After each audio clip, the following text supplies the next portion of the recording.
Tertúlia. Meu boa tarde a todos. Hoje é dia 5 de abril de 2015 e o nosso verbete é de número 3.348. Hoje é um domingo. Ele tem 7 páginas, 49 elogios e 15 máximos. E ele foi redigido pelo nosso verbetógrafo já veterano, professor Pedro Borges, que é graduado em Psicologia e Música, pós-graduado em Gestão de Pessoas, brasileiro, natural de Entre Rios de Minas, Minas Gerais, e voluntário da Conscienciologia desde 2010, e docente em Conscienciologia desde 2011. Agora, a tríade da Invexis, né, que é o nosso verbete de hoje, ele é da especialidade Invexologia. Então, a tríade da Invexis é a conjunção de 3 fatores conscienciais fundamentais à aplicação da técnica evolutiva da inversão existencial: a precocidade, a priorização e a profilaxia. E aqui na pensenologia, o holopensene pessoal da invexologia, os invexopensenes, a invexopensenidade, o autodesvencilhamento das pressões holopensênicas mesológicas nocivas, o megafoco duradouro revelado no materpensene pessoal, a alta aferição invexológica do holopensene pessoal.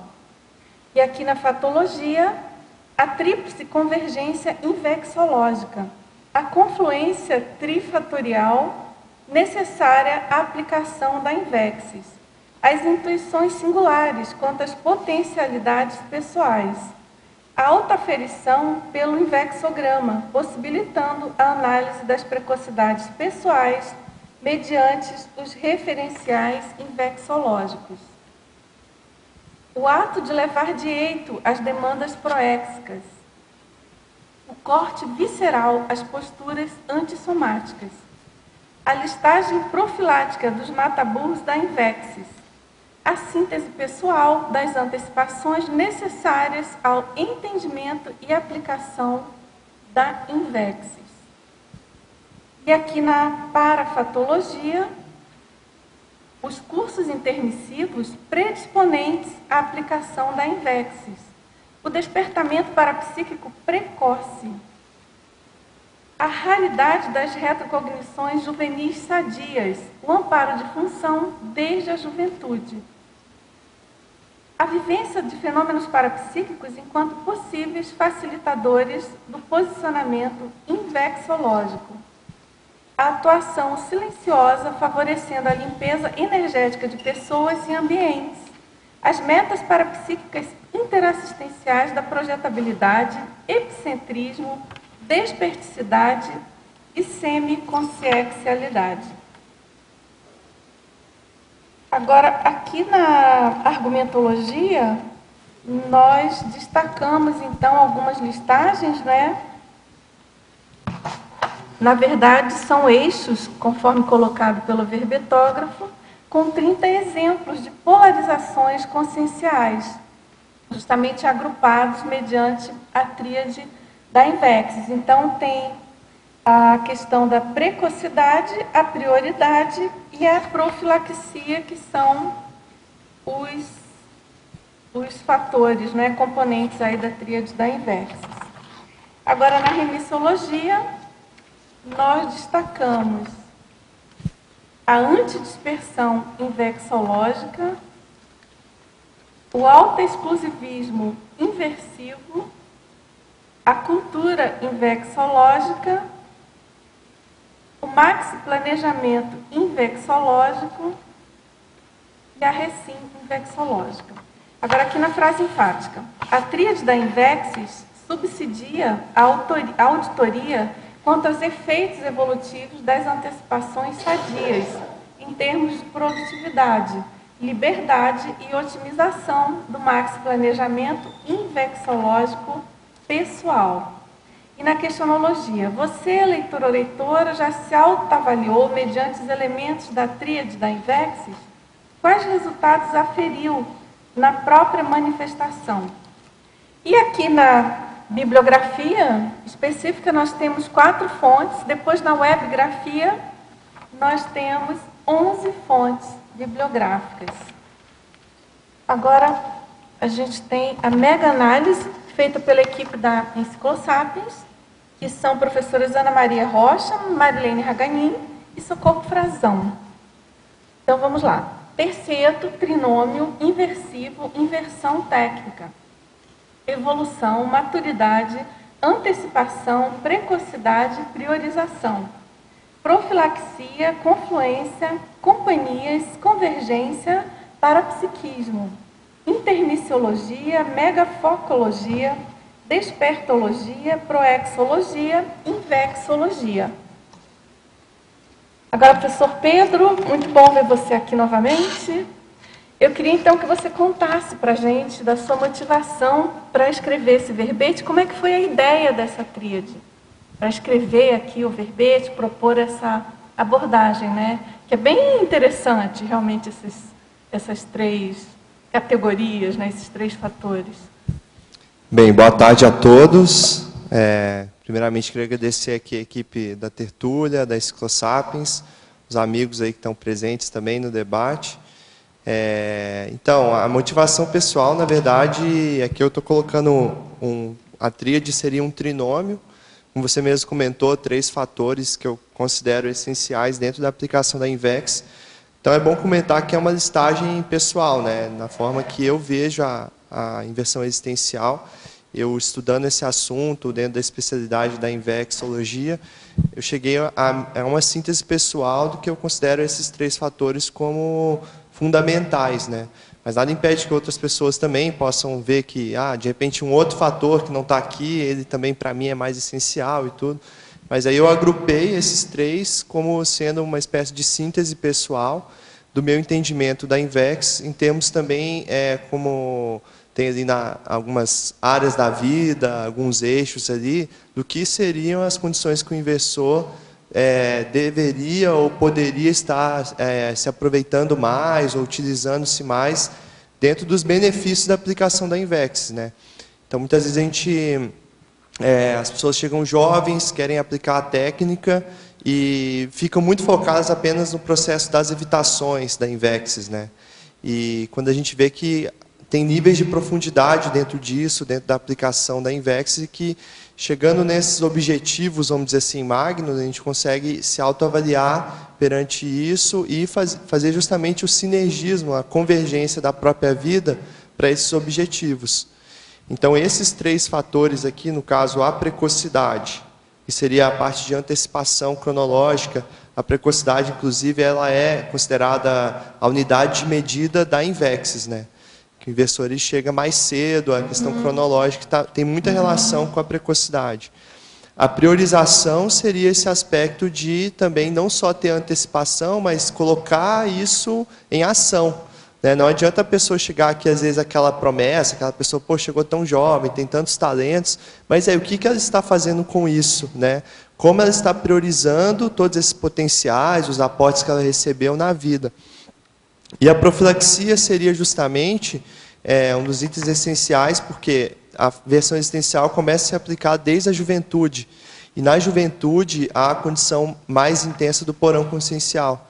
Então há muitos elementos aí da mesologia, da cultura da nossa sociedade, que às vezes não são tão produtivos ou positivos para a vida. No caso, a gente coloca como patológicos mesmo, né, que são nocivos, muitas vezes, ao desenvolvimento da evolução pessoal, e que o jovem ele precisa estar atento para fazer essa profilaxia, né? Então, essas evitações, essa profilaxia é justamente uma das bases também que eu vejo importantes, não só nessa fase da vida, mas do inversor levar em tudo. Então, esses 3 fatores aí representam para mim essa síntese aí do processo da inversão existencial. Muito bom. Vamos depois aí ouvir os colegas, né, Pedro? Vamos ao debate, não é verdade? Quem sabe surgem novas tríades, né? Mas aí não pode ter esse nome. A da Invex já está aqui. Pelo menos na enciclopédia. Agora a gente já tem aqui algumas perguntas de teletertulianos. Professor Pedro, na Pensenologia, página 21, quinta linha, ele pergunta: como o inversor consegue realizar o autodesvencilhamento das pressões holopensênicas mesológicas nocivas? Então, aqui é que a gente coloca que a INVEX é uma técnica aplicada em contrafluxo social, um contrafluxo sadio, no caso. A gente pega assim, a média das pessoas na juventude, elas não estão preocupadas ainda em prestar assistência, ou mesmo em desenvolver um projeto de vida, ou até mesmo em desenvolver o parapsiquismo. Muito mais focadas no próprio processo egóico ou nas carências que o jovem tem. Né? Carência, às vezes, de conseguir um status social, a carência própria afetiva sexual, ou mesmo o processo ali de estar inexperiente perante a vida e estar descobrindo ali como é que é a vida humana em si, nessa existência. Então, esse desvencilhamento, ele exige uma das bases da INVEX, que é a autocrítica também. Então, a pessoa ela vai iniciar o processo de maturidade mais cedo, ela vai acabar desenvolvendo, a meu ver, uma criticidade social. Ela vai começar a analisar os aspectos da mesologia e ver isso faz sentido, isso não faz, até que ponto isso não se constitui um tipo de idiotismo cultural, que é algo, uma prática que ela é carregada ao longo de gerações, muitas vezes sem reflexão, mas se for olhar hoje para analisar, não faz nenhum sentido. Até tem um verbete muito relacionado com isso, que é o verbete cultura invexológica. E a gente faz um cotejo entre a cultura, vamos dizer, as características predominantes na cultura atual e o que seria essa proposta da cultura invexológica. Então, o inversor ele já tem esse senso de criticidade um pouco mais inato, derivado também do processo intermissivo, dos cursos intermissivos ali. Então, eu vejo que se inicia pela criticidade. O processo de leitura, né? A pergunta foi, como fazer esse desvencilhamento? Quanto mais a pessoa ela lê, ela se informa, ela desenvolve o autodidatismo, mais informação ela vai ter para avaliar e fazer um cotejo entre o existente e o que seria um modelo melhor, um modelo mais positivo. Então, eu vejo que é muito importante esse investimento no autodidatismo, leitura, biblioteca, ter diálogos com pessoas que já têm mais experiência, ali, trocar debates, informações. O próprio processo aqui da tertúlia, a pessoa está antenada quanto aos temas, o que tem sido tratado aqui, já facilita demais para fazer esse desvencilhamento. Agora, uma outra coisa é não cair também, por mais que a pessoa tenha essa criticidade, ela esquecer de fazer um movimento para ela mesma, da autocrítica. Porque tem muitos jovens que caem na hipercriticidade, né?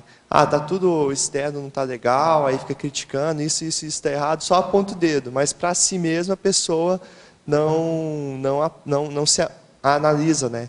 Então tem aquela coisa popular que se diz assim, você está apontando o dedo para alguém, tem pelo menos 3 voltados para você, né? É verdade. Então, o primeiro movimento eu vejo que é mesmo ao externo, mas o inversor ele precisa saber fazer essa autocrítica para o interno. E aí avaliar, porque, por exemplo, às vezes a pessoa pode cair numa pressão aqui, que vai depender do contexto, mas pode ser a pressão em relação ao status social do trabalho. Então, ela tem que trabalhar, aquele trabalho começa a cobrar dela, ela vai se exigir, não, eu preciso ganhar dinheiro, e entra nesse rolo compressor da vida humana, em termos assim, trabalhar, ganhar dinheiro, e quando vê, ela está despriorizando o parapsiquismo, já não está mais mexendo com energia, está esquecendo esse processo. Ou mesmo o processo de leitura começa a cair, então ela poderia estar investindo mais na erudição, em leitura, em produção escrita, ela se dedica mais a um processo assim. Então, qual que é o desafio aí? É ela ter essa autocrítica, primeiro, de perceber, eu estou caindo numa pressão, né? E saber fazer o equilíbrio, né? Porque também ela não vai largar o eixo aí do trabalho, da parte financeira. Por isso que aqui no verbete eu coloquei essas 10 áreas da vida, esses 10 eixos analisados mediante a tríade, porque o desafio do inversor é, como acontece uma antecipação de vários aspectos, você conseguir levar tudo junto, ao mesmo tempo, e aí sem deixar nada para trás. E esse desafio, muitas vezes, as pessoas, se elas não estão lúcidas para isso, elas tendem a supervalorizar uma área, né? Investir demais em algo que ela tem mais facilidade, ou que ela teve mais aporte, ou vamos dizer assim, ela está com aquilo mais na mão, já faz mais com o pé nas costas, e esquecer aquilo que ela não domina tanto. Os maiores desafios. Né? No meu caso, por exemplo, eu fazendo essa análise, a gente tem o instrumento do invexograma dentro da inversão existencial que ajuda muito isso. Eu, se fosse por mim mesmo, eu acho que eu não ia desenvolver muito, querer aprender outros idiomas. Eu aprendi inglês e aí, tipo assim, não, tá bom. E aí, vendo assim, não, tem que aprender outros idiomas para expandir a própria erudição, a cultura pessoal, viagens, tudo isso é algo que eu naturalmente não daria muito valor, vamos colocar para isso. Mas como eu vejo que eu tive consciência da importância disso, estou me esforçando para me desenvolver nisso, mesmo não tendo a maior facilidade. Então, essa ideia aí que eu vejo para se desvencilhar, a base seria por aí. Autocrítica, leitura e ação também, né? Não pode ficar... É um negócio constante. A gente... Todo dia eu acho que a pessoa acordar e estar fazendo esse movimento. Tem que virar uma rotina, né, Pedro? Virar algo da rotina, exatamente. Agora, na fatologia também, na página 21, no caso, última linha, ele pergunta quais dicas para a manutenção da vida matemática lúcida e flexível. Tem a ver com um pouco com isso que você falou, né? Tem tudo a ver. É porque, assim, vida matemática é um verbete. Então, a pessoa pode pesquisar esse verbete, aí vai aprofundar ali mais especificadamente. Mas é o conceito de você, dentro das horas disponíveis que você tem, dentro das metas de curto, médio e longo prazo, você estabelecer aquela questão mais matemática das suas priorizações, né? Então, ao mesmo tempo que a pessoa, se a gente colocar assim, todo mundo tem 24 horas, aí o que você faz com essas 24 horas vai depender de você. Tem um dito popular que fala assim também, se você quer que alguém faça algo, entregue para alguém que é muito ocupado. Não dá para aquela pessoa que é muito... que nunca está fazendo nada, assim, tá mais relaxada, porque essa pessoa já tem o costume mesmo de deixar mais a coisa para lá e não se envolver, postergar demais, exatamente. Aquela pessoa, às vezes, ela está muito ocupada, porque ela faz muita coisa, e você entrega para ela, ela consegue encaixar mais uma coisa para realizar. Então, a vida matemática, a gente tem relação com isso. Você estabelecer esses parâmetros de seus objetivos, colocar isso, pode ser em planilhas, cada um vai ter uma metodologia própria de fazer, mas assim, ter uma agenda pessoal, ter metas, ter priorizações ali, e vamos dizer assim, ter um momento também para descansar, um momento de lazer, mas tentar otimizar ao máximo a aplicação do dia a dia. Agora, a pessoa tem que ter consciência aqui que isso é um processo lúcido dela, né, que ela determinou para ela, para não entrar num padrão muito de rigidez. Por isso que eu coloco aqui a flexibilidade. Então, às vezes acontecem eventos na nossa vida, né, que exigem você reprogramar ou mudar tudo ali que era o plano inicial para uma nova coisa que surgiu ali, algo que aconteceu diferente, que aí você precisa, né, ajustar o que você tinha de objetivo. Então é importante ter essa lucidez para não cair em algo muito rígido, né? Que isso pode gerar até uma repressão da própria pessoa. Com certeza. E esse negócio que você falou da vida matemática, da flexibilidade, a gente pode pegar, por exemplo, essa comparação, bem dentro do que você comentou.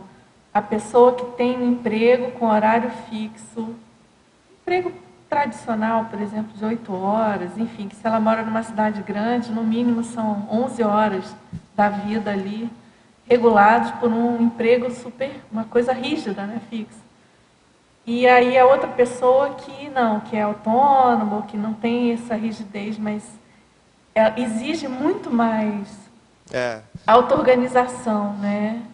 Porque a tendência não é regra, mas a tendência são essas pessoas terem menos tempo do que as que são super ocupadas com um horário mais rígido, né?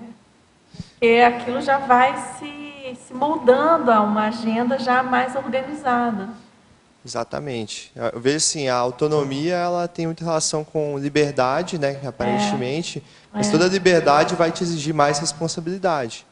Então, se a pessoa ela vai deixar tudo para a última hora, ela vai estar tendo ali um nível de ansiedade maior, né? Pedro, eu não li, mas justamente você está comentando o paradoxo que ele perguntou. Na página 23, na última linha, você poderia explicar o paradoxo de determinadas restrições poderem proporcionar maior liberdade? Exatamente. Então, aqui a gente tem um exemplo clássico disso, seria assim, se a pessoa pega o vestibular, lá a pessoa tem que investir para fazer um curso mais concorrido, por exemplo, medicina. Então, medicina vai exigir um estudo ali muito intenso, que é uma vaga muito concorrida, e aparentemente ela vai estar restrita. Eu estou tendo que estudar aqui, enquanto meus colegas eles estão lá saindo, estão se divertindo, estão fazendo aquilo. Então, se ela vem em curto prazo, aparentemente ela está totalmente restrita. E realmente é necessário um investimento naquele momento, naquele ano crítico ali de estudo, para conseguir depois a aprovação no vestibular. Mas se analisar isso a longo prazo, a pessoa ela vai conseguir ter mais liberdade depois do que aquela que não estudou, que não se preparou, que depois vai ter que arrumar outros caminhos aí para se virar na parte de estudo ou mesmo profissional. Né? Então, eu faço essa relação com essa parte do tempo, porque assim, o investidor muitas vezes ele, aparentemente tem mais tempo, né? Chegou mais jovem, então assim, ele tem a vida toda pela frente. Só que a ideia da Invex não é esperar as fases naturalmente, quando você estiver mais velho, aí você pode fazer isso. É o contrário. Você chegou mais cedo, né? Você tem mais até responsabilidade, porque aí você já pode antecipar várias coisas. E essa antecipação, quanto antes a pessoa consegue a realização, maior entra essa condição aqui da precocidade, que é um dos elementos da tríade. Para atingir essa precocidade, exige uma priorização, a profilaxia no sentido também de evitar alguns aspectos que não são convergentes com aquilo. Então, a pessoa vai ter que colocar a vida no eixo. Se ela atinge um nível de antecipação positivo, a condição de assistência dela se amplia. Por quê? Porque é diferente, por exemplo, uma meta, uma pessoa que vem aqui e defende um verbete com 40 anos, outra que vem aqui e defende um verbete com 12 anos. Então, não que tem nada de errado, acho que é super positivo defender o verbete na idade que a pessoa conseguir chegar, em qualquer idade. Mas esse de 12 anos, ele causa um impacto muito maior nos outros, né? Devido a essa antecipação que ele conseguiu fazer. Então, se uma pessoa de 12 anos conseguiu, então acho que a maioria consegue, né? A questão de investir, de ir atrás e tudo mais. Então, dá um pouco esse impacto pela precocidade. Então, o investidor ele tem essa possibilidade nas mãos, né? Só que muitas vezes não percebe isso. Ele não percebe que, por não ter lucidez disso, que ele tem essa possibilidade de fazer muito mais assistência nesse momento da vida do que talvez nos posteriores. É por isso que ele tem que correr mais, vamos dizer, tem que suar mais sangue, colocar mais gás aí. Agora, Pedro, por falar nisso, eu lembrei agora, no dia 12 de abril, vai ser a defesa, se eu não estou enganada, dia 12, do nosso verbetógrafo, é o Mirim, é o Nicolas, é o mais jovem. Quando ele fez o verbete, ele estava com 11, não sei se já fez 12, 11 anos. Então, é o caso, né? Então, é um caso aí, então, quem quiser ver o fato aí do que a gente está falando, semana que vem, então, próximo domingo. Domingo que vem vai ter um verbetógrafo nessa faixa etária apresentando.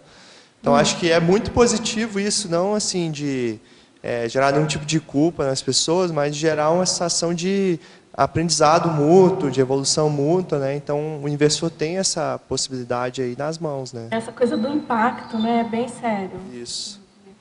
Exatamente. É forte isso. E aí, para isso, precisa saber lidar com o tempo. Aparentemente, tem mais tempo livre, mas você tem que saber usar esse tempo com responsabilidade. A pessoa consegue antecipar isso, os resultados que ela vai colher também, aos poucos vão motivando ela para coisas maiores. Porque me parece que, não sou nenhuma especialista aí na infecciologia, que o tempo é justamente um dos fatores fundamentais da Invexis, né? Porque às vezes você pode até se deparar com uma pessoa que mais velha, que, vamos dizer assim, estaria enquadrada, entre aspas, em alguma condição mais próxima da Invexis, mas a coisa foi mais retardada, foi em outro timing da vida. Exatamente. Então já muda, já é outra técnica. Exatamente. Né? Então, assim, a Invex ela tem uma delimitação clara, que por ser uma técnica evolutiva, a pessoa pode optar por essa técnica até os 26 anos de idade. Por que os 26 anos de idade? Porque é a média de maturidade biológica do corpo humano. Então, se a pessoa está antecipando algo, ela está antecipando justamente ela ser mais madura que a média, antes do corpo físico dela estar maduro. né? E o corpo físico, ele, muitas vezes, ele nos dá umas rasteiras aí, né? Porque tem a questão hormonal, tem a parte da... se você até estava analisando esses dias aí, vendo um cachorrinho filhote, né? Porque o bicho, o nosso corpo humano, se pegar 98% é igual a um de chimpanzé, né?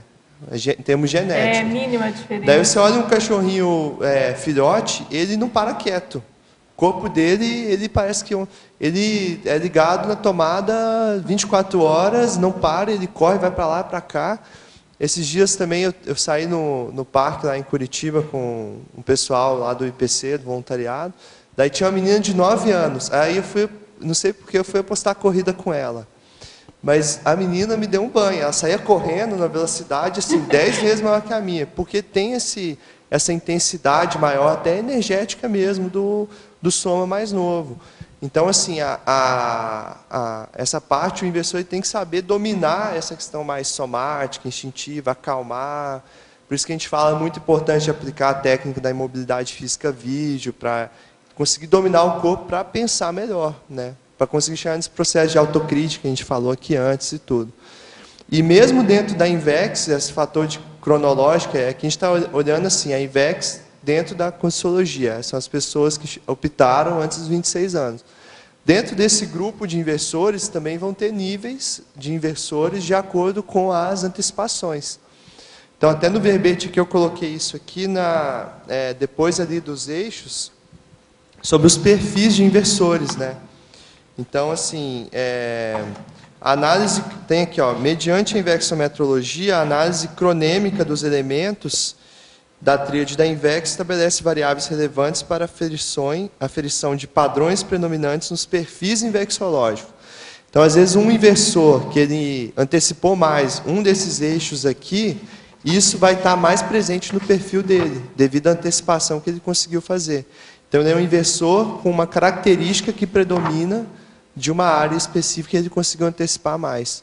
Então, isso é importante avaliar, né? Quais foram essas antecipações sadias que a pessoa realizou, o que ela já veio, vamos dizer assim, mais em termos de aportes, mais calçada, ou em termos de trafores, né, que são frutos de outras existências que ela já desenvolveu, e aí isso já vem mais fácil. Às vezes a pessoa, desde cedo, ela já tem uma predisposição maior à projeção consciente. Então, ela se interessa em projeção consciente, sai do corpo com mais facilidade, né, que eu acho algo bem raro também de encontrar, mas tem pessoas que têm esse traço positivo. Então, isso é algo para ela analisar. Tem a ver com o perfil dela, de algo que ela já desenvolveu em outras vidas e que também pode delimitar ali algo que ela tem para realizar nessa vida relativo a esse traço que é mais desenvolto, que é mais precoce dentro dela, né? Aquela questão do trafor, né? Conduzindo e ajudando a minimizar os trafares, né? Exatamente. As conquistas a serem feitas. Pedro. Agora, você quer falar, né? Eu queria te perguntar o seguinte, no caso, como mãe, como que a gente pode ajudar mais, no caso aí, o Invexo? No meu caso, sumiu a palavra. No meu caso, meu filho, né? Não sei se você chegou a conhecer ele. Ele começou com 12 anos, agora já está 19, ele já está bem assim, lúcido da questão, já participa de tudo e tal. Ele mora em Uberaba. Mas assim, o que como mãe a gente pode ajudar mais aí a questão de vocês? Olha, eu vou trazer assim, a minha opinião, que depende muito do contexto, né, de como a família se configura. Mas, de modo geral, que a gente vê assim, que se a pessoa já tem um nível maior de maturidade, já tem um nível maior de interesse por esse tipo de assunto da Conscienciologia, é importante dar os estímulos, né? Porque a mãe, ela já é uma baita amparadora, ela já ajuda no processo de nascimento, alimentação, recuperação daqueles cons iniciais. E apresentar para ele, se você está na Conscienciologia, eu te conheço, tem um tempo já que você estuda e tudo mais, qual você vai apresentando para ele, vendo o nível de interesse da pessoa. Mas eu vejo que é importante os pais puxarem a maturidade para cima, porque às vezes os pais, pelo menos na minha geração, acho que é mais comum isso, tendem a tratar o filho com mais mordomia, entendeu? O filho, ele acaba ficando, ele tem mais facilidades hoje da vida humana, daí ele se acostuma com aquela condição assim de muita facilidade, depois para pegar a coisa mesmo, vamos dizer, como pegar o boi pelo chifre ali, demora um tempo, né? Então, até a pessoa ela criar essa necessidade, vamos dizer, dentro dela. Então, por exemplo, se tem algo já de mais maduro que você pode deixar de estímulo para o seu filho, é importante já colocar isso de cara, né? Então, por exemplo, a condição, ele ainda mora com você ou não? Como é que poderia ser um processo dele de autonomia, dele conseguir, por exemplo, se virar sozinho, em termos de alimentação, em termos financeiros, em termos da moradia, sem forçar a barra para ele, mas também deixar claro para ele que aos poucos ele vai ter que ir se virando, né? De repente, no meu caso, eu dei uma empurrada. Então, eu saí... Precisou empurrar, né? Não, até que ele já tinha assim, bem uma responsabilidade maior, mas é lógico que sente mal, né? Com 18 anos, olha, estou saindo, você vai embora mesmo? Vou, e você dá conta. Então, hoje, o que aconteceu? Ele já namorava, saiu de casa, já mora com a namorada dele, já paga todas as contas, já trabalha por ele mesmo, já participa, já paga os cursos dele. Então, nessa parte aí, até que eu acho que eu empurrei um pouquinho, já ajudou mais a maturidade. Eu vi que ele dava conta, claro que a gente fica ali por trás, né, uma coisinha ou outra que precisa, mas ele deu conta, e está dando conta. Já tem 2 anos já que ele já está. Porque agora que ele fez 18. Porque isso é mais raro hoje em dia. Então é positivo. Tá, se ele está nessa idade, já está puxando essa responsabilidade para si, eu acho que é questão mesmo de agora você deixar ele buscando o que ele tem interesse de desenvolver, né? Continuar ali no amparo, mas... Dá aquele amparo quando precisar ali, do processo de apoio, né, de suporte, que a família geralmente dá, que é importantíssimo, né? Não é se distanciar de jeito nenhum.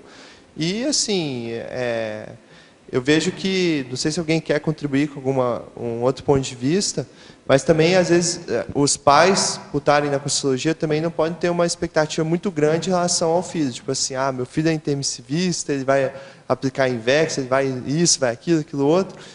Tudo bem, é legal motivar a pessoa para isso, mas deixar ela também fazer as escolhas dela. Então, é interessante. Se ele já está nesse movimento que você falou, continuar incentivando e, dentro do possível, aí, ampliando o teu relacionamento com ele.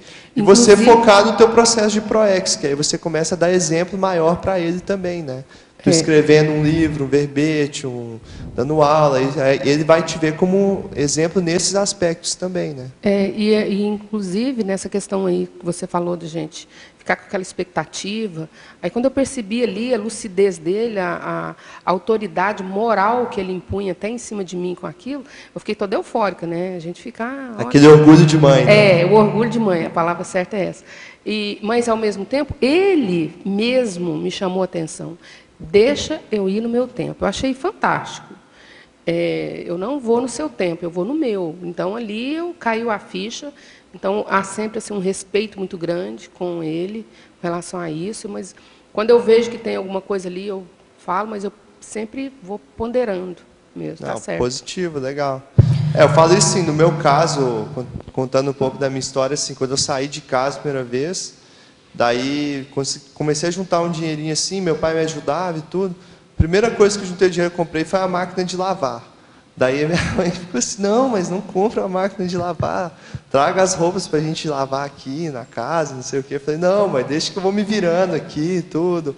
Aí foi passo a passo isso, né? Foi um passo depois do outro, porque tinha esse vínculo bem próximo ali da família e tudo, que é legal. Mas tem um limite, chega uma hora que tem que sair mesmo, né? Que é bem nessa idade que você está falando. Então, acho que você tocar agora aí a tua ProEx com cada vez mais vontade, né? Que esse exemplarismo entre vocês vai superar essa condição de pai e filho. Porque se a gente pensar, pai e filho são papéis que a gente está vivendo aqui, né? Nós, como consciência, somos muito além disso. Então, pode ter vidas que foi invertido, quem era filho era pai, ou diversos outros papéis aí dentro dessa configuração humana. Então, quanto mais a gente conseguir ir além dessa condição desses papéis e se enxergar como consciência, acho que mais possibilita o processo de assistência. eu vejo esse efeito, como você falou, depois que o filho sai de casa, ele consegue dar esses passos assim, ele consegue fazer muito mais assistência para a família dele, e vice-versa, a família consegue fazer mais assistência para ele mesmo, porque se rompe alguns vínculos ali, às vezes, de dependência, ou de um processo ali que existe dentro da configuração familiar. Pedro, só para complementar, você veja se você concorda. Eu acho que também tem a questão de aceitar as escolhas dos filhos, mesmo quando você acha que ele está errado. Porque ele também precisa aprender com os próprios erros e assumir os erros. Então, acho que isso é mais difícil para os pais, eu vejo, que é quando vê que o filho está errando e não interferir. Eu acho bem colocado aí. Que a postura ideal é, claro, né, é se colocar como um amparador. Né? Como um amparador. E é tal história, a gente pensa, puxa, deve ser duro, né, ser um amparador e ver a pessoa errar. Aí vai um amparador, ajuda a pessoa, erra de novo. Porque tem um limite, né? Sim, para essa intercessão. Tem uma cena que, acho que de um filme, que ela exemplifica bem isso que a Bárbara comentou aí, que é do filme que conta a vida do Ray Charles, que era um pianista, que ele era cego, né? E ele desenvolveu uma doença de cegueira desde criança. Então, aí mostra uma cena do filme em que ele está começando a ficar cego, e ele é criança, e a mãe tinha que cuidar dele, porque imagina uma criança que não enxerga bem. E aí chega um momento que a mãe está dentro de casa e deixa ele como se ela tivesse saído, só que ela fica ali. E ele começa a tentar se achar, ele não andava, vamos dizer, muito sozinho, porque não enxergava bem. E aí ele começa a chorar, e aí começa a chamar a mãe. E a mãe está ali do lado, só que ela não pode falar que ela está ali, porque tem que deixar ele caminhar com as próprias pernas. E para ela é muito difícil isso. E aos poucos, ali na própria cena, ele consegue, ele para de chorar, ele vai se virando sozinho, começa a usar mais a audição do que a visão para se localizar. E aí começa o processo de autonomia, né? Então, essa cena representa isso, que é muito difícil para a mãe fazer esse papel de amparador, assim, mais técnico, né? Tirar essa emotividade, né?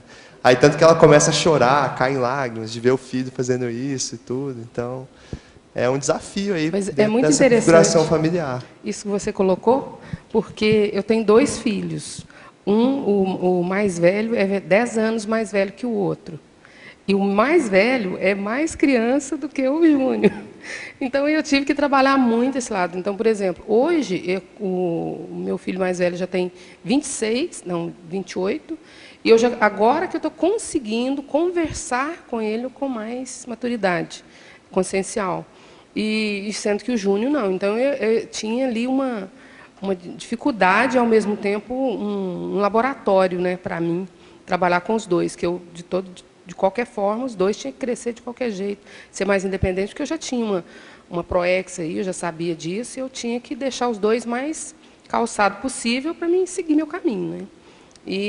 Então, foi um laboratório muito grande, porque um fez muita besteira, mas teve que bancar também o processo, e o outro já começou mais com maturidade. Então, realmente, os pais... Isso mostra essa condição de que a maturidade não depende tanto da idade. Então, às vezes, tem condições que a gente vê de pessoas que se afinizam com a INVEX, em que muitas vezes é a pessoa mais jovem da família, mas ela é o ponto de suporte da família, né? Para os pais, para pessoas bem já experientes, temos dessa vida intrafísica, e aquela pessoa de mais jovem tem mais maturidade, tem mais esse discernimento das coisas. Então, às vezes acontece isso. O que eu vejo aí também é a importância do jovem ele ter outros parâmetros, né? Porque assim, os pais são os primeiros parâmetros que a gente tem, os primeiros modelos. Geralmente, na fase da adolescência, o jovem tende a querer negar esse modelo dos pais e ir atrás de outros modelos, de outros referenciais. Isso é que a psicologia estuda, né? Então, é interessante para o jovem, nessa fase, ele ter outros referenciais maduros, sadios e, se possível, da própria idade. Né? Então, por isso que é interessante, dentro da inversão existencial, essa interação de um jovem com o outro. A gente tem aí os Greenvex, que fazem um trabalho nesse sentido, de estudo da inversão existencial em grupo, e é um grupo ali só de jovens. Então, às vezes, que uma pessoa tem mais superado, a outra tem mais dificuldade, e vice-versa. Essa interação mais horizontal é percebido um efeito maior de catalisação do que se for uma condição mais, vamos dizer assim, hierárquica ou vertical, ou de uma pessoa mais velha para uma mais nova. Claro que o inversor ele aprende muito com as pessoas já que têm mais experiência de vida, algumas trocas ali são muito importantes. Mas esse efeito aí dos grupos, né, das companhias juvenis, ela é muito séria, né? É um fator que a gente vê que faz toda a diferença dentro da Invex. Pedro, exatamente sobre isso, Pedro, que também foi falado pela Bárbara, do pai aceitar a decisão diferente do filho, né? Como é que acontece quando você... Porque o que a gente tem mais comum é isso, né? A gente não tem um ambiente otimizado como a gente tem aqui na CCCI, e a gente tem um filho indo contra ou indo seguindo as más companhias, né, digamos assim, né? E o pai, às vezes, a família toda é complacente com o processo Como é que você vê essa questão aí para você? Tudo bem, você pode aceitar a decisão do filho, que é uma decisão não anti-evolutiva, mas, ao mesmo tempo, você aceita. Como é que você pode aceitar sem ser complacente, né? Eu penso que não pode cair na omissão. O primeiro ponto seria esse. Então, o pai ele vai dar a orientação, ele vai passar a informação para a pessoa entender. Ele, principalmente, vai estar dando um exemplo, né? Ele não pode ser aquele tipo de pai assim, ó, faça o que eu digo, não faça o que eu faço. Tipo assim, ó, filho, olha só, eu já fumei 40 anos da minha vida, não aguento fumar, então você não fume. Entendeu? Tipo, aí pelo exemplo negativo. Mas ele mesmo não faz a superação do traço dele, pegando um exemplo bem extremo, né? Então, assim, eu vejo que com essa questão de criticidade que o jovem desenvolve, ele tende a ser muito crítico em relação a esse tipo de comentários, né? Ah, mas isso é preconceito, mas isso não é taxativo, ainda mais se vem dos pais. Então, há uma tendência a um questionamento muito grande.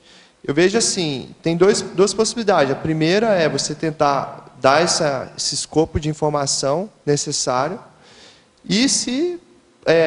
chegando nesse limite, dá a possibilidade de escolha para ele, o que ele quer fazer. Né? Então, assim, tem uma condição que muitas vezes vai demorar um pouco a pessoa cair algumas fichas, até ela retomar mais lucidez, mas você fez a sua parte ali, você não foi omisso. E você também não vai estar contribuindo para a pessoa se manter naquela condição. Tem que ter, muitas vezes, um certo pulso firme ali, se posicionar. Agora, vou dar um exemplo. Eu, por exemplo, se pegar eu na fase da adolescência, muita gente não consegue imaginar, porque eu só andava de preto, cabelo grande, tocava guitarra, banda de heavy metal. Entende? Então, tipo, aí depois eu fui caindo algumas fichas e vendo, espera aí, isso aqui é um excesso de criticidade que eu tenho que está sendo mal canalizado, entendeu? E aí depois, com o contato com a Conscienciologia, aí ampliou bastante o meu paradigma, ampliou bastante a minha forma de ver as coisas, para eu poder fazer algumas reciclagens que eram essenciais. Que eu já vi que mesmo nessa fase eu já tinha alguns aspectos que tem tudo a ver com a inversão existencial, de fazer algo em relação ao contrafluxo, de tentar, muitas vezes, ter um projeto de vida ali que vai ampliar uma informação diferente para as pessoas, mas isso estava mal direcionado, mal canalizado, devido à baixa lucidez, devido ao porão consciencial, os aspectos da mesologia, etc. Né? Aí cada caso é um caso, tem que se analisar. Agora, os pais deram o suporte que precisava e deram também uma liberdade. Ó, é isso que você quer, então vai ter que aprender com teus erros aí. Mas chega um momento que, muitas vezes, é necessário uma compulsoriedade ali, ó, isso não pode, tem que botar um limite, parte do pai, para também a pessoa ver que tem esses limites. Chegou depois de uma certa idade ali que a pessoa já passou dessa fase mais difícil da adolescência, aí não tem, a pessoa tem que andar com as próprias pernas, né? E aí às vezes os pais, eu queria que fosse diferente, se culpam por isso, mas muitas vezes tem o processo da própria pessoa mesmo, né? Entender que ela é responsável pelas próprias escolhas. Se os pais não deixam o filho aprender isso, ele vai ser um eterno dependente ali, né, na condição. E geralmente os pais têm ganhos secundários com isso também, né? Então eu vejo que investir na lucidez, né? Até um certo limite que para não virar uma cumplicidade ali com o processo. Pedro, até dentro disso que você está falando, um pouco atrás você trouxe os níveis de inversão, né, de invexibilidade, os perfis de inversores. Eu queria saber, assim, tem alguns inversores que eles já priorizam, sabem o que querem, são autodecididos e autocríticos, né? Mas tem outras pessoas que têm tudo na mão e elas assim ficam, elas têm toda a possibilidade evolutiva de ter uma vida otimizada ao máximo, né, evolutivamente, e elas não sei se sou inversor, não sei se essa técnica seria para mim, fica meio na dúvida. Para a gente que é reciclante, é bem fácil, assim, você vê que tá na cara, né? A pessoa está com tudo ali. Se fosse eu, iria sem pensar, entendeu? Assim, quer dizer, lógico, pensando, mas... Então, quer dizer, para quem já viveu situações antievolutivas, né, sabe que teve a própria experiência, fica claro que o mais evolutivo é o mais prioritário. Mas para o inversor que ainda não teve essas experiências, às vezes ele fica na dúvida. Eu queria saber, a partir da sua experiência, como é que se dá essa priorização, né, esse aprendizado pelo acerto? Como é que você já prioriza o mais evolutivo, tem certeza disso, sem ter que passar... como que você entende que o errado é errado, sem ter que passar você mesmo por aquilo? Entendeu? Essa é uma pergunta clássica, mas é o que eu queria saber. Eu vejo que isso é uma das bases aqui da condição da profilaxia. Que a profilaxia ela tem a ver com o quê? É melhor você prevenir do que remediar, né? A profilaxia seria o oposto da terapêutica. Depois que aquilo já aconteceu, aí você remedia. O ideal é que antes que aconteça, você já prevê, né, que aquilo pode dar errado, que aquilo não está o melhor, não está a condição mais otimizada, e evitar. Isso é a condição da profilaxia. Tá. E tem tudo a ver com a técnica da Invex, por causa que é o planejamento, né? Então, a técnica da Invex ela tem essa base, a pessoa fazer esse planejamento de vida, buscar essa otimização máxima da existência, focando na programação existencial. Agora, sim, Laura, falando da minha experiência, eu vejo que isso é muito de tentativa e erro em alguns níveis, né? Porque vai do que a pessoa teve informação e do que ela não teve. Vai do processo também, acho, de vincar alguns valores, né, que tem a ver com o curso intermissivo ali, a pessoa ela teve tem que se analisar o processo holobiográfico, daí ela cai algumas fichas dos erros que ela já cometeu, do que ela pode fazer na próxima existência. Algumas pessoas já vincam isso mais forte e já percebem, já estão mais saturadas da vida humana. Então, essa saturação tem a ver muito com as paracicatrizes, né, do psicossoma. A pessoa já caiu nisso em outras vidas, já viu que não é o melhor, já está saturada disso, já está ali superando esse processo, e daí ela não cai de novo nessa. Tem aquele filme O Feitiço do Tempo, né, que mostra isso, é bem clássico. E dentro disso aí tem aquele princípio, que assim, a gente tem que ter uma certa sabedoria de aprender com os erros dos outros. Certo? Então, assim, tem a pessoa que, vamos dizer, os 3 tipos de pessoa. Aquela que é mais ignorante, ela não aprende com os próprios erros. Ela erra 1, 2, 3 vezes, cai no mesmo buraco. Daí tem o processo da pessoa inteligente, que ela aprende com o próprio erro. Que ela, vamos dizer assim, errou ali, viu que não era bom e já fez o acerto pessoal. Para mim, funcionou muito isso, entender mais sobre código pessoal de cosmoética.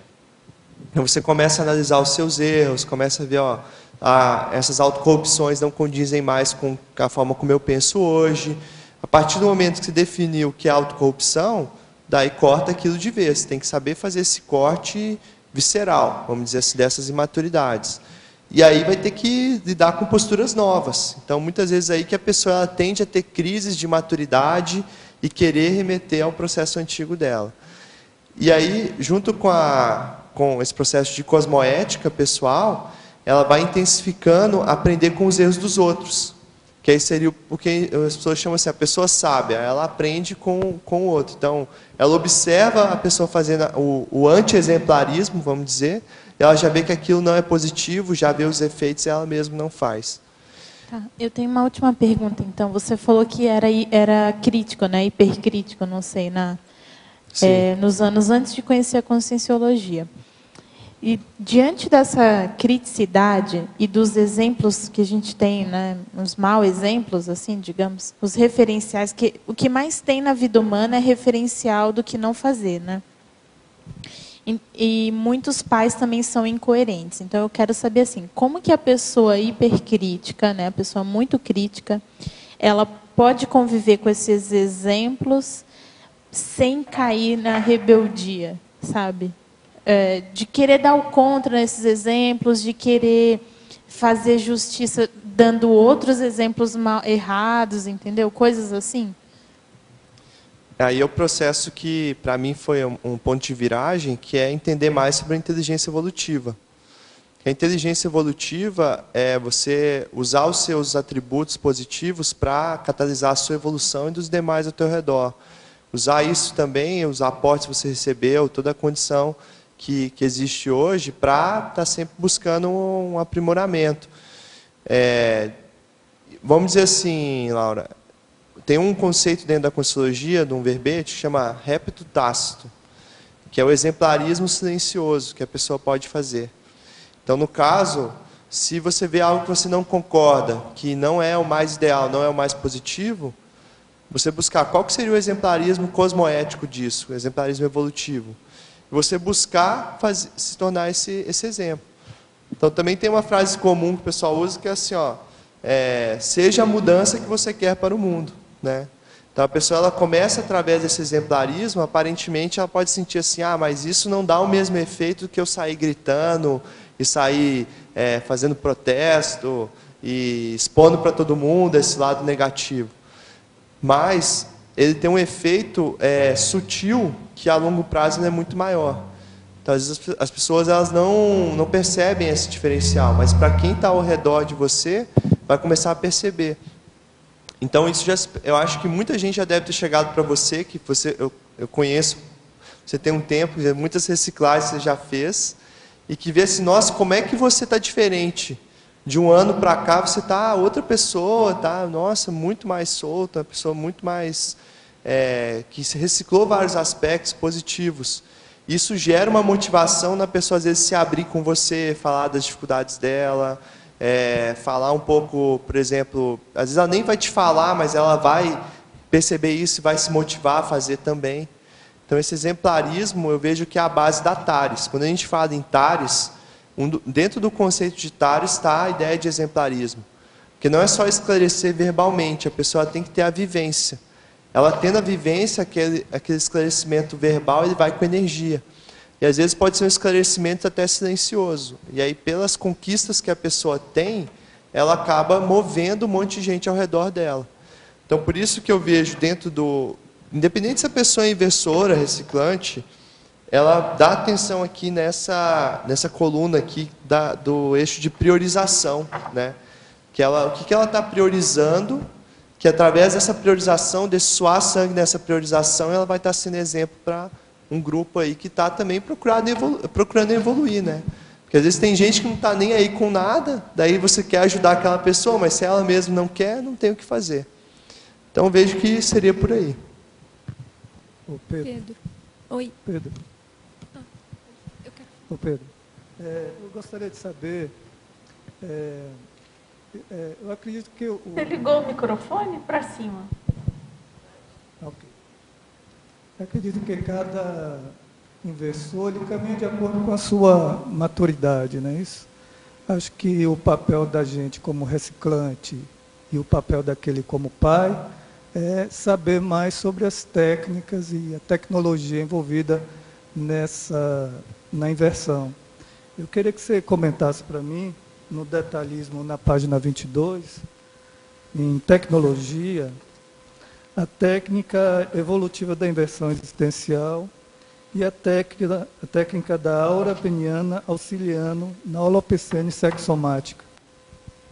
Então, a técnica evolutiva da inversão existencial é justamente a base aqui do verbete, da ideia, que tem um livro sobre isso, né, o livro Inversão Existencial, que detalha mais essa técnica, as evitações, quais seriam as priorizações de modo mais amplo, bem didático ali. Então, é uma técnica que a pessoa, desde jovem, ela busca fazer um planejamento de vida, buscando antecipar a execução da programação existencial, que é o que ela se planejou realizar antes de nascer. Então, ela faz isso geralmente antes dos 26 anos, e ela vai buscar antecipar justamente a assistência né, fazer assistência para mais pessoas, buscar também o processo de maturidade desde cedo, desenvolver também o parapsiquismo, tudo isso focando na evolução pessoal. Com relação a essa outra técnica, eu coloquei ela aí mais de modo prescritivo, né, porque existe nos 700 experimentos da Conscienciologia uma seção só sobre sexo somático. E existe essa técnica, que a pessoa ela faz uma energização na região genital e justamente observa essa mudança de aura e tudo mais ser feito ali. E isso contribui para a homeostase sexossomática. Por quê? Porque geralmente o jovem, por estar num processo mais de hormônios mais intensos, ele costuma ter uma intensidade sexual maior, carências sexuais maiores também, tem a própria condição, às vezes, de não ter experiência quanto a isso, cai em condições, às vezes, de promiscuidade ou de muita repressão em relação ao sexo. Então, essa técnica ela ajuda a pessoa a reprimir um pouco esse processo e também equilibrá-lo através do domínio de energia. Então, eu sugiro você dar uma olhada lá no livro, no 700 Experimentos, que tem o procedimento da técnica. E o que você falou é essencial, dos pais conhecerem. A gente teve agora em Curitiba ali um curso Teoria e Prática da Inversão Existencial. E tiveram vários alunos na faixa de 9, 10, 11 anos de idade e que os pais fizeram o curso junto com eles. E o feedback que eles nos deram, falaram assim, nossa, primeiro que eu não conhecia direito o meu filho, porque os filhos começavam a fazer perguntas super avançadas, vamos colocar assim para a idade deles, e eles falaram, nossa, nunca sabia que ele pensava nisso, que ele já tinha essa maturidade e tudo mais. E o segundo feedback foi, não sabia que a inversão existencial era dessa forma, ela tinha uma visão às vezes superficial, aquela visão assim, o inversor é o jovem que não casa e não tem filhos, entendeu? E que está estudando Conscienciologia. Isso ainda é um processo superficial, tem que aprofundar mais no que é a técnica, nos resultados dela, o que ela objetiva, até para poder conversar com esse filho sobre esse assunto, vamos dizer assim, esclarecimento, trazendo tudo isso para ele e incentivando ele a se desenvolver dentro desse processo. Bem. Pedro, aqui... Enfim, eu queria te perguntar, você coloca lá nos eixos o parapsiquismo, né? Principalmente no profilaxia, você coloca a autovivência do EV, profilático. Você podia falar mais assim da sua experiência, como que você insere essa questão do EV, da desassim no dia a dia? Essa pergunta é bem crítica, porque eu vejo assim, é um dos processos que eu mais tento trabalhar e que muitas vezes eu acabo caindo nessa pressão do dia a dia mesmo, que a gente comentou aqui, e que é essencial, né? Vamos dizer assim, o EV, ele é uma técnica que aparentemente ela é básica, mas muitas pessoas banalizam ela, porque ela é essencial para a gente usar no dia a dia. O que eu tenho tentado fazer é criar séries de exercícios energéticos. Então, tipo, você trabalha ali, dedica-se um momento do dia só para trabalhar a energia, para ficar ali treinando o estado vibracional, exteriorização, absorção, fazer essa desassimilação com mais tempo, né? Então você coloca ali por exemplo, 5 minutos só para você ficar circulando energia. Mais 5 minutos só para ficar exteriorizando, mais 5 minutos só absorvendo, fazendo as manobras básicas de energia para você sentir uma soltura maior. Isso no momento separado. Incluir isso no dia a dia, aí seria você estar ali conversando com alguém, você está trabalhando EV, está exteriorizando, está absorvendo, está percebendo o ambiente que você entra, trocando de ambiente você também trabalha com estado vibracional. Isso exige a pessoa, ela estar principalmente lúcida para o processo parapsíquico. E no meu caso eu tenho uma dificuldade com isso, por quê? Porque eu trabalho como autônomo e, tipo assim, meu carro é o meu escritório. Então eu vou visitando clientes ao longo de vários pontos da cidade. Então eu estou sempre trocando de ambiente, eu não tenho um ambiente meu. Então eu tenho que conseguir chegar nesse ambiente que é diferente, dominar o processo de energia ali, e sair daquele ambiente e conseguir fazer desassimilação depois. Entende?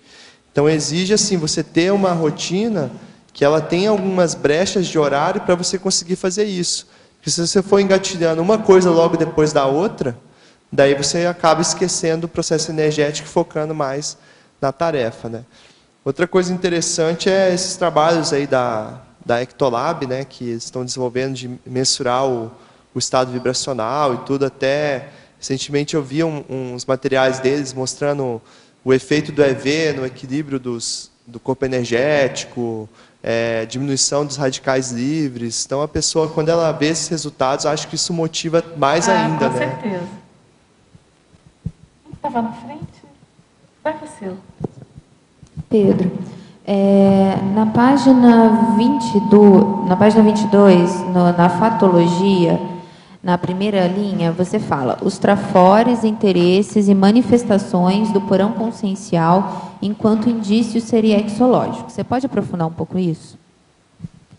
Então, se a gente pega assim, o conceito de porão consciencial, ele tem a ver com aqueles traços multimilenares mais antigos daquela personalidade, que eles se manifestam nessa vida devido à condição mesológica e genética que está ali, muitas vezes, diminuindo a lucidez da consciência, e aquilo está se manifestando, né? Aquele trafar mais antigo.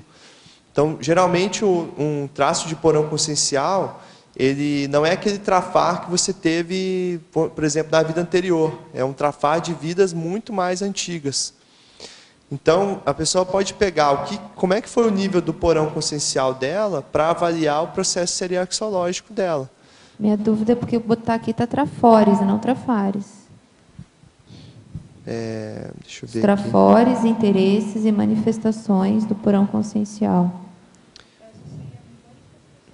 Ah, entendi. Então, isso seria do porão consciencial, né? No caso, que é um trafar. O porão consciencial é uma manifestação mais trafarista, né?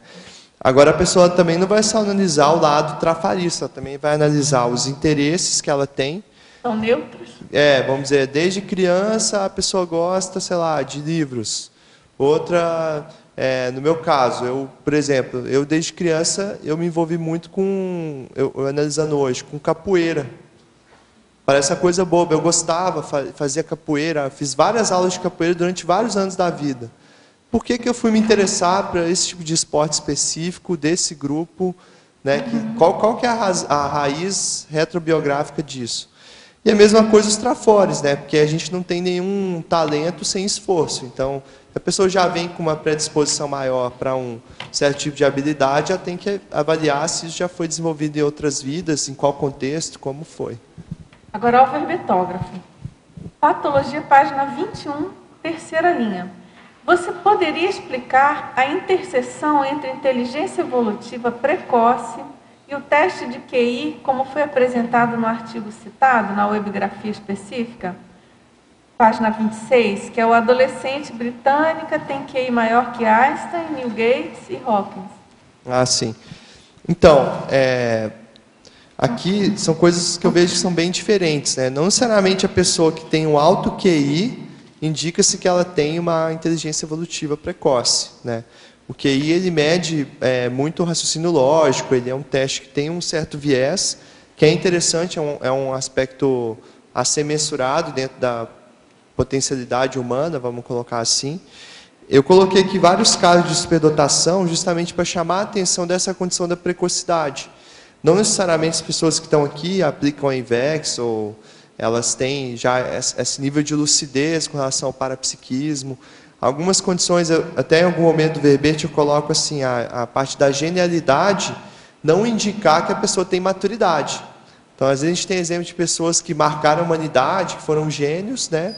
Os gigantes dos séculos aí, mas se a gente analisar a vida deles mais de perto, vai ver que às vezes tinha maturidade dentro da família, maturidade com a esposa, com o esposo, ou mesmo padrões ali que não condiz com a realização que a pessoa teve. Então, a inteligência evolutiva, ela vai buscar alinhar todas essas áreas da vida, ela não vai buscar ser monodotado em um aspecto só. Já o QI, ele tende a um aspecto, é um indício que a pessoa tem uma superdotação. Né? Aqui tem os casos de superdotação, mas para os próprios inversores também, eles ficarem atentos. Olha, tem outras pessoas assim que têm extrapolações, que têm antecipações, que são exemplaristas também. Me chama a atenção aqui, no caso, mais do que esse de QI, do outro que tem aqui, que é o seguinte... o número 7, que é assim, uma criança que acabou com a sede de 823 mil pessoas na África. Então, esse rapaz ele montou uma ONG em que ele levou poços de água para as localidades da África. Então, ele juntava o dinheiro lá nos Estados Unidos, aí esse dinheiro ele doava, era construída uma fonte. E isso ele foi amplificando, hoje ele trabalha com essa organização e tudo. Então, o nível de assistência que ele fez ali para aquele continente, né, mas com assistência mais primária, no sentido assim, é o nível básico, mas é o que precisa ali. Às vezes subnutrição, que tem muito, e ele desde cedo já tem esse interesse, então chama muita atenção, né? Dá um impacto muito forte. Nossa. Agora, Pedro, também na Fatologia, página 21, segunda linha. Essa nossa teletertuliana, ela é de Madrid, viu, Pedro? Da pergunta anterior e agora. Segunda linha, de baixo para cima. Você poderia expandir o esforço necessário para a transformação do verdadeiro potencial em realização? Vemos muitos adolescentes capacitados e intuitivos quanto à inteligência evolutiva. No entanto, perdem enorme tempo com o tema do farniente e do ócio. Respeitando o time de cada consciência, de que maneira podemos pincelar a ideia das desvantagens dessa perda de tempo? Então, aí entra essa questão mesmo, né, que o inversor ele precisa estar ciente que às vezes ele tem bastante tempo, tem vários potenciais, ele fala, nossa, tem coisas que eu assimilo mais rápido que os outros e tudo mais. Só que daí, o que ele vai fazer com isso? Né? Como é que ele vai botar isso em prática? Até se ele não materializa, por exemplo, uma GESCOM, se ele não realiza algo maior, que vai fazer assistência para mais pessoas, tudo isso vai ficar muito voltado só para ele e um potencial muitas vezes desperdiçado. Eu vejo que o ideal é a pessoa ter o contato com a Invex, né? Então, seria assim, essas pinceladas que eu vejo seria, se a pessoa tem afinização com esse holopensene, da Conscienciologia, ela entrar na Invex de um modo mais assim, eu vou estudar e entender o que é essa técnica. Vou pegar, vou ler tudo que tem a respeito, vou conversar com as pessoas que vivenciam, vou me autoavaliar perante a isso. Porque nasce do movimento de autocrítica. E eu acho que também para essa pessoa, ela trazer esses exemplos de outros jovens que estão, muitas vezes, realizando algo positivo e que podem gerar esse impacto para essa outra consciência, que tem um potencial, mas que está mais em subnível. Né? Então, por exemplo, eu cheguei na Conscienciologia, assim, eu tinha uns 18, 19 anos. Aí eu consegui realizar várias coisas, mas aí eu fui me analisar dentro da proposta da Invex, eu vi que eu estava em subnível. Aparentemente, se eu comparar com a média das pessoas, não, está bem jovem, está cheio de possibilidades e tudo mais. Mas aí eu fui me fazer uma avaliação mais crítica, eu vi, não, peraí, tem coisas que eu preciso alinhar mais. Tem condições que eu posso que eu poderia já estar fazendo e não estou. Esse time é muito da pessoa. Mas quanto mais elaborar essa autocrítica, mais ela vai estar buscando esse auto-vanguardismo, né? Que é a ideia da Invex. Você está sempre na vanguarda de você mesmo. Não só dos outros, mas de você estar sempre se superando ali no teu potencial. Autocompetição, né, Pedro? Isso mesmo. Agora, na página 21, também na Fatologia, final da última linha, você poderia discorrer sobre o aspecto somático jovem de inversores veteranos, enquanto possível indicador proexológico? Isso aí eu acho que é uma condição para ser avaliada pela pessoa quando ela faz um balanço da própria ProEx, o próprio balanço de qual é a linha dela de especialização da ProEx. Às vezes você vê assim, um inversor que ele já está ali numa idade, ali na adultidade, na meia-idade, mas muitas vezes o aspecto dele somático é de pessoa assim, como se ela fosse uns 10 anos mais nova. Entende? Então isso chama atenção, porque a pessoa mais jovem, ela cria um rapport com os outros jovens também. Então isso pode ser um indício de quê? De que ela tem alguma relação dentro da ProEx dela com essa condição da Invex, de aglutinar jovens. E outra coisa que tem a ver aí é a própria inversão energética. Porque uma das inversões conscienciais é a condição do inversor ele dominar o processo somático energético e ele, geralmente no fluxo da vida em que ele começa a perder energia, a envelhecer, ele postergar isso, então ele vai estar ali depois dos 40, mas com uma vitalidade lá dos 20 e poucos. Isso seria o máximo, né? Você colocou isso em algum dos eixos ali. Realmente. É o eixo 4, no caso, energética. Na profilaxia, isso mesmo. Agora, Pedro, falar nisso, na ciclologia, página 23, o que são os 5 ciclos? Ela pergunta. 5 ciclos é um verbete também, isso, que para mim foi essencial, assim, considero foi um ponto de virada, assim, para mim.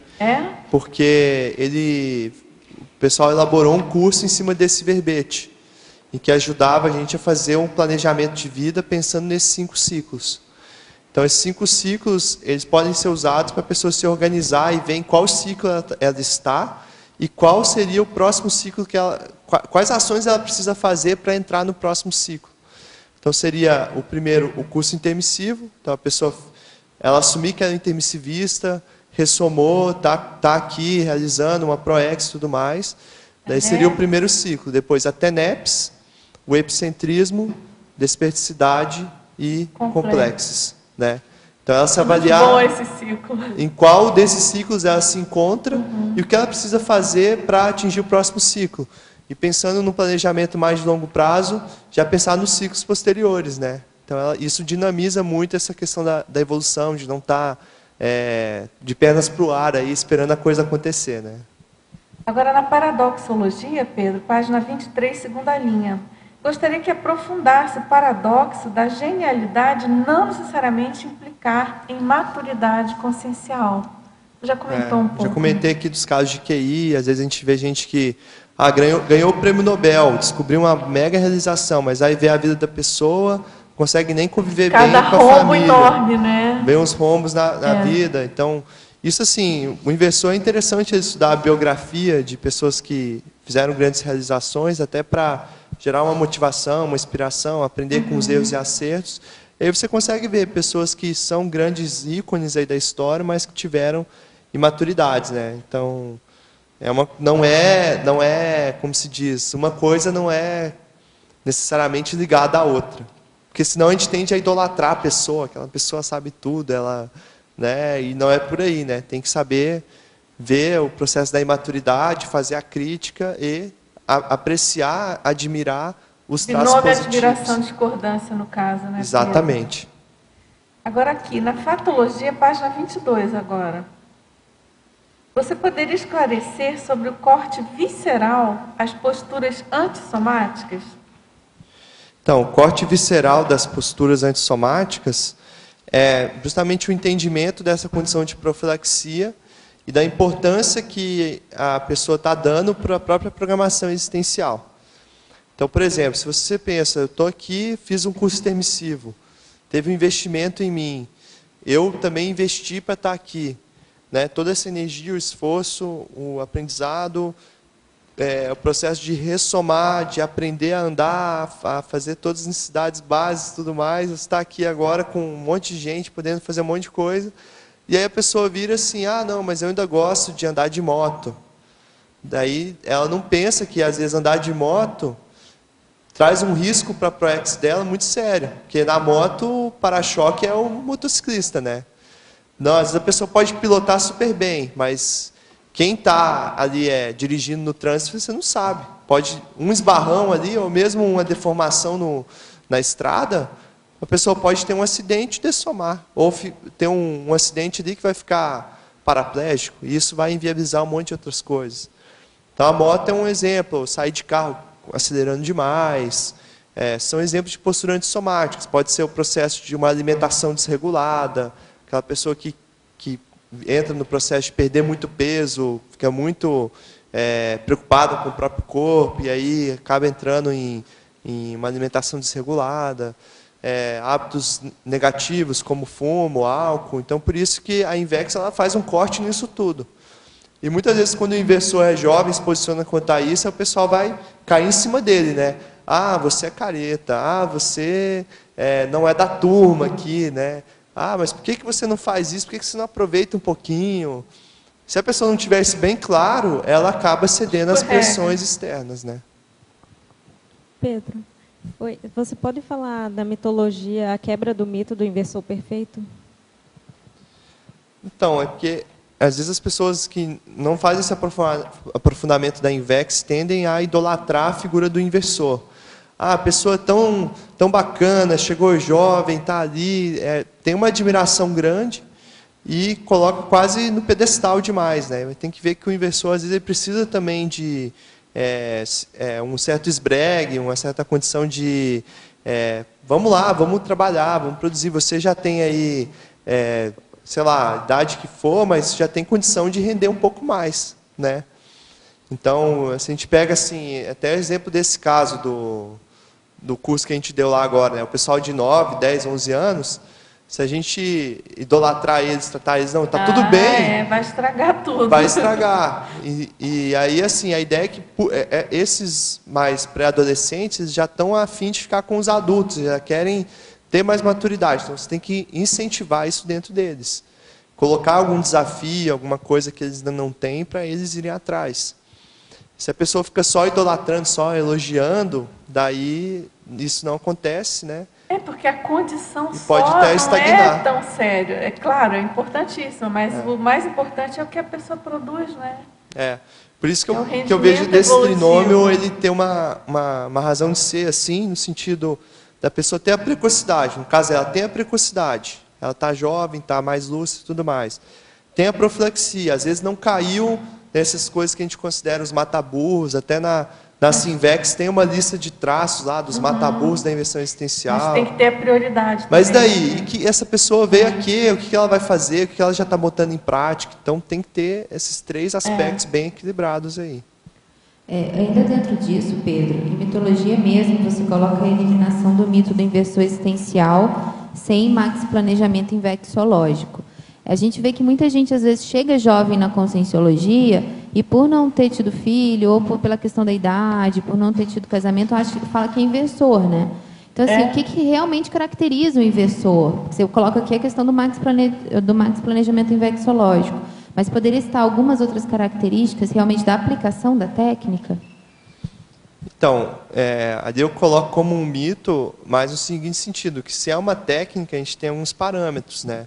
Então, você comentou dos parâmetros das evitações, que seriam essa condição da pessoa evitar ter filhos para se dedicar mais à programação existencial, dela não cair em algumas pressões negativas, né, tipos de vícios do nível extremo, ela já está priorizando desde cedo. Agora, se a pessoa não chega a fazer um max planejamento, que a proposta da técnica é justamente essa. Você pega a definição dela, é a técnica de planejamento máximo da vida humana. Então, o que delimita o inversor é essa técnica. A gente vê que tem os inversores que, às vezes, não têm o max planejamento, não necessariamente eles não são inversores, mas são inversores que estão, vamos dizer assim, numa condição, vamos colocar, de iniciante, enquanto do inversor mais técnico, em que ele já tem o max planejamento, que ele já tem mais clareza do que ele quer realizar e tudo mais. Agora, os aspectos práticos, Bárbara, que eu vejo, seriam essas colunas aqui desses 30 exemplos, né?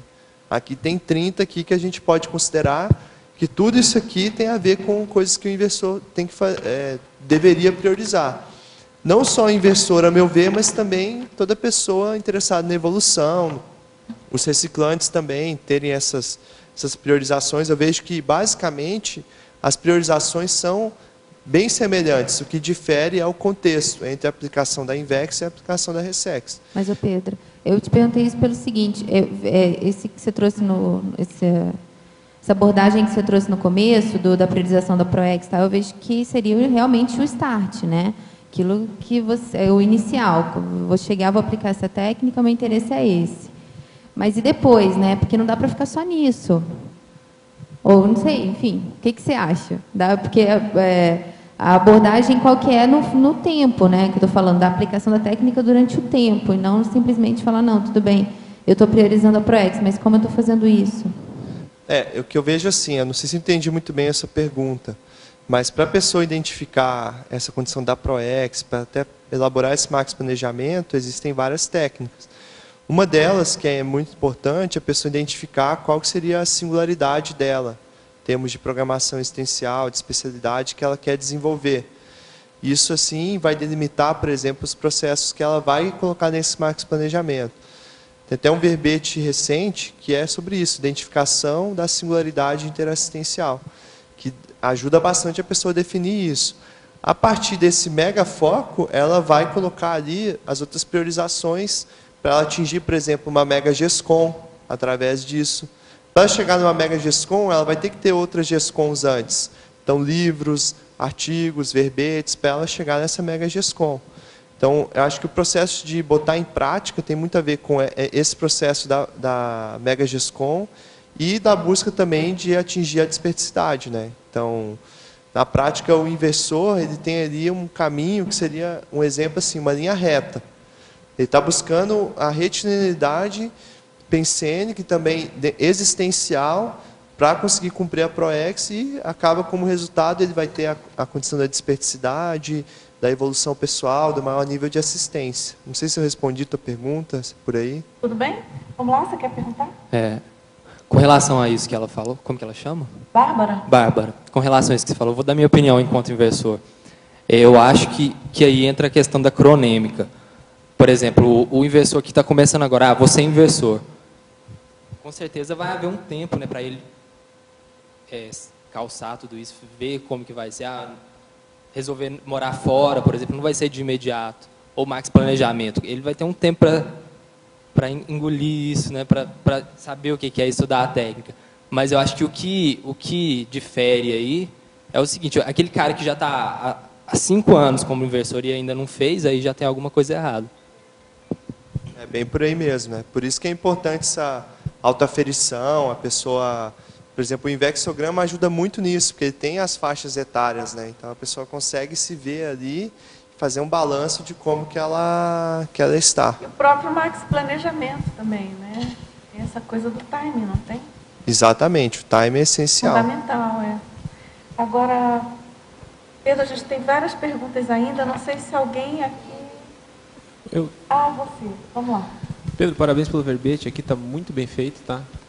Eu queria te perguntar, um pouco dentro dessa temática, ali na argumentologia, na página 24, você coloca a tríade ignorada da Invexis, na exemplologia ali, na primeira linha. A vivenciada de modo intuitivo e não mapeado pela Consim, predispondo a aplicação da técnica da inversão existencial. A minha pergunta para você é justamente nesse sentido, uma discussão que eu tive um tempo atrás, até com um pessoal muito próximo, que às vezes a pessoa fica apegada à questão, né, vocês estão falando da cronêmica, né, da idade, e tem pessoas que a gente conhece que são novas e elas têm tudo otimizado como inversores, mas não conheciam a técnica e tal. Aí fazem 27 anos, né? Passou um ano dos 26 que está no manual da Invexis, aí, não sou inversor porque eu não conheci, só que a pessoa tem mestrado, a pessoa não bebia, a pessoa tinha uma postura, uma conduta super positiva. Qual que é a sua opinião no processo da Invexis? Essa pessoa ela tinha uma postura, mas não tinha um conhecimento. Até que ponto isso se equilibra como inversor? Ou a pessoa não é reciclante? Como é que você vê isso? Olha, eu acho que é aquela coisa de analisar o caso específico, né? Teria que trazer esse caso e ela fazer esse balanço dos vários parâmetros. Eu acho assim, pode ser que a pessoa ela chegou nessa faixa etária, então ela tem que avaliar as conquistas dela até aí.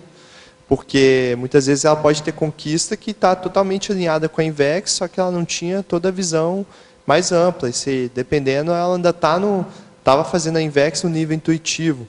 Então, que a gente considera que esse nível intuitivo, vamos dizer assim, colocando um modelo assim, de um certo inversor ideal, que ele seja ali a pessoa que está ali na pré-adolescente. Né? Pré-adolescente, ele está intuitivo ainda, fazendo algumas coisas.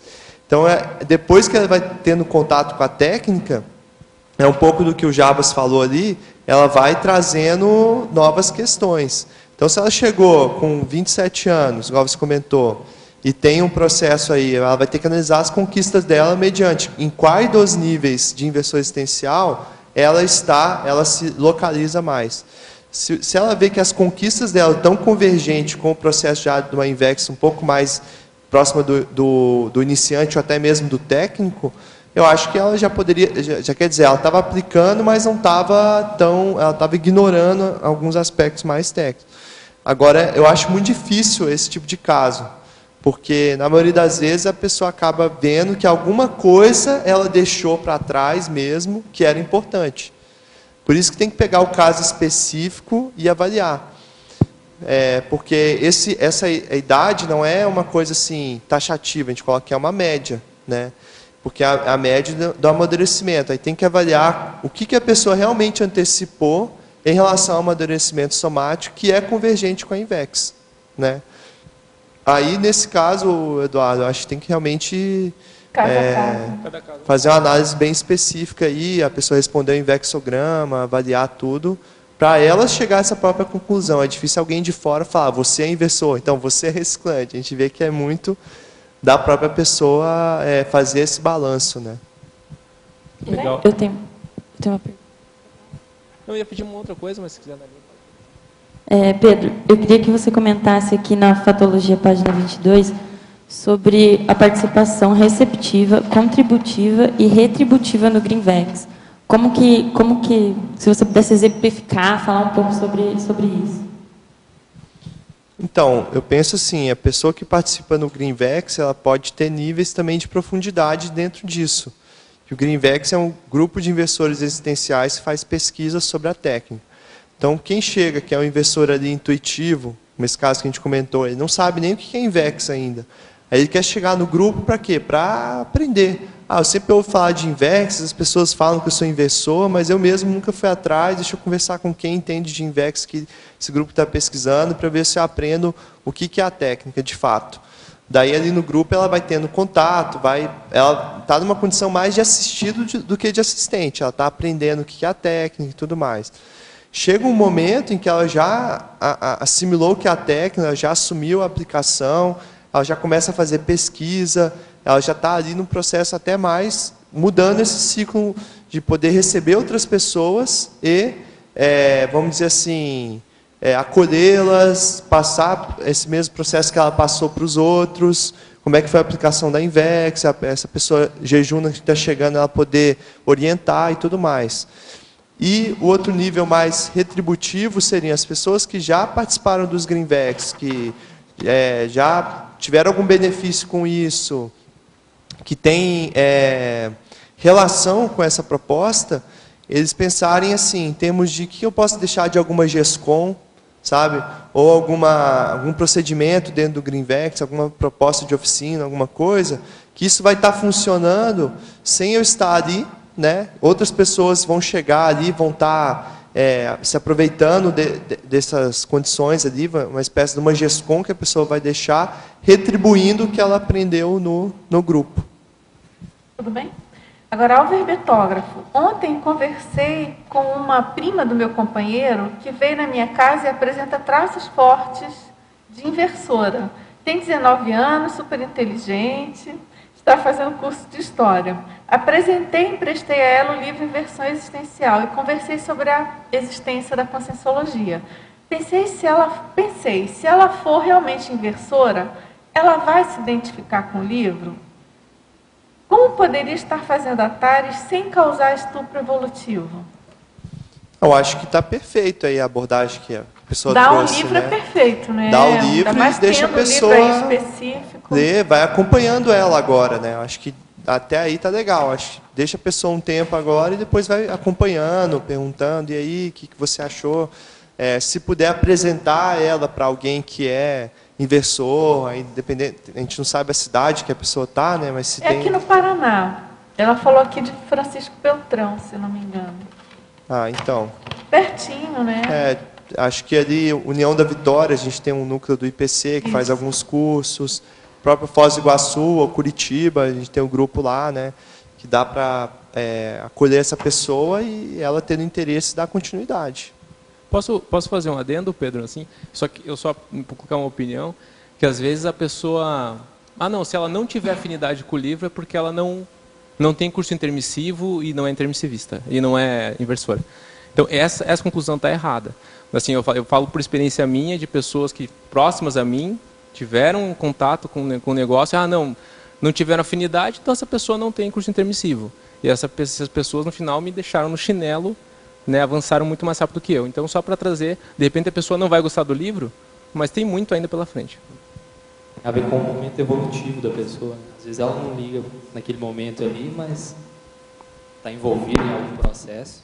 Sim, mas sem dúvida é um aporte que ela está tendo, de né? todo modo, Para acessar. o mais comum é a pessoa ter algum link ali com aquelas ideias, né? Porque, afinal de contas, são as ideias do paradigma consciencial ali, né? Impressas, enfim. Mas, com certeza, eu concordo. Não é tem que acompanhar, né? Eu vejo que o processo... Não é assim, batatófilo, né? E assim, essa pessoa aí, pensar no exemplarismo que ela está tendo com essa outra, que eu penso muito nisso. Assistência através do exemplarismo. Às vezes, não necessariamente a pessoa precisa ser inversora para acolher um outro inversor.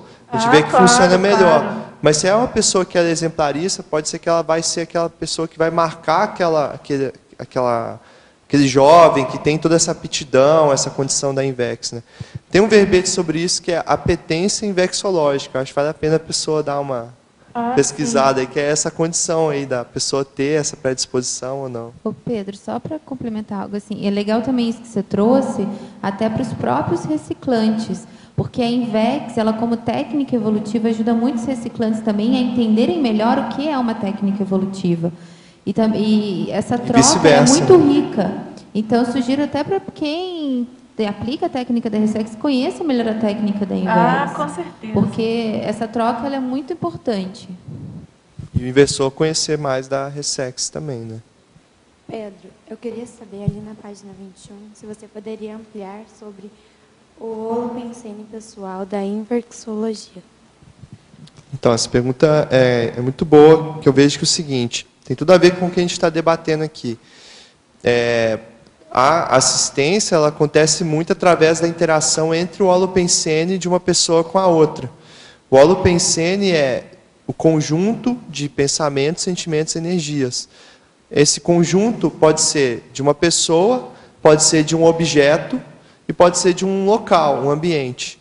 Então, no caso, aquela pessoa que ela começa a estudar a inversão existencial, ela começa a aplicar a técnica, a partir daí ela vai lendo sobre a respeito, vai debatendo, vai aprofundando, vai vivenciando, aquela condição da INVEX, da especialidade de inverxologia, vai fazendo parte do holopensene dela, pelas escolhas que ela tem, pelos próprios pensenes, o estudo.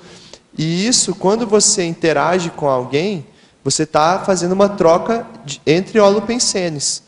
Então, a pessoa que ela consegue fazer assistência, eu vejo que uma analogia seria assim: a outra pessoa que é assistida, ela está entrando no holopensene do assistente e aprendendo a pensar de um modo diferente, de um modo que ela não tem costume, que é um modo, vamos dizer assim, mais homeostático do que é o que ela tem realizado no dia a dia.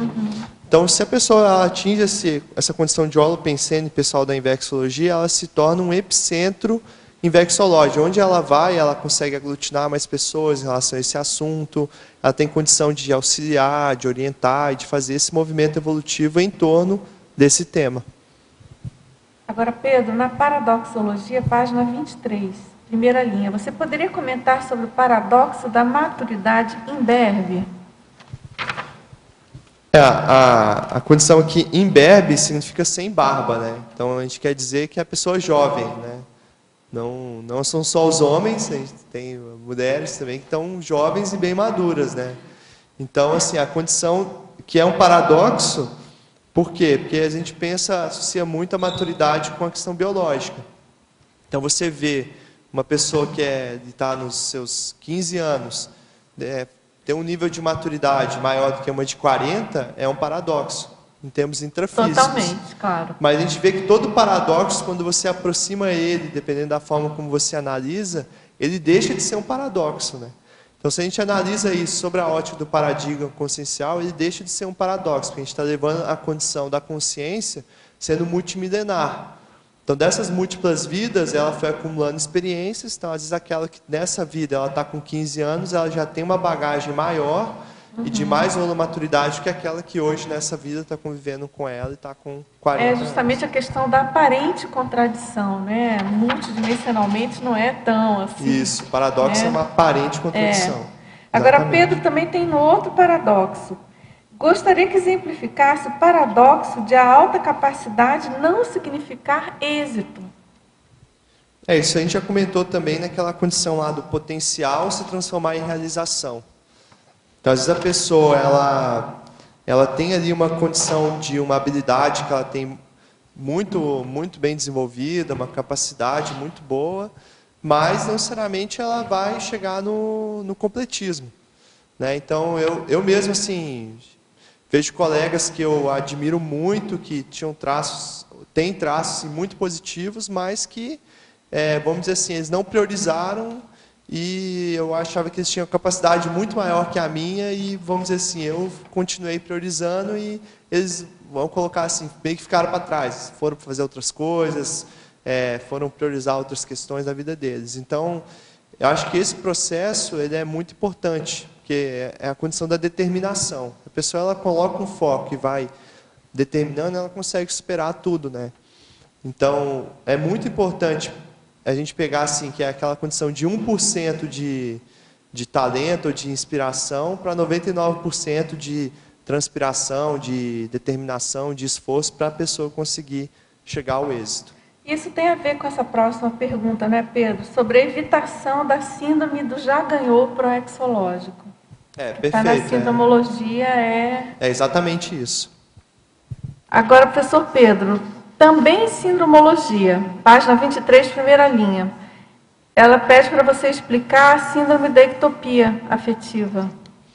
Essa síndrome, aí eu sugiro a pessoa pegar o tratado Homo sapiens pacíficos, que é bem detalhado, assim, tem várias abordagens dessa síndrome, mas seria assim, a síndrome dos amores errados, né?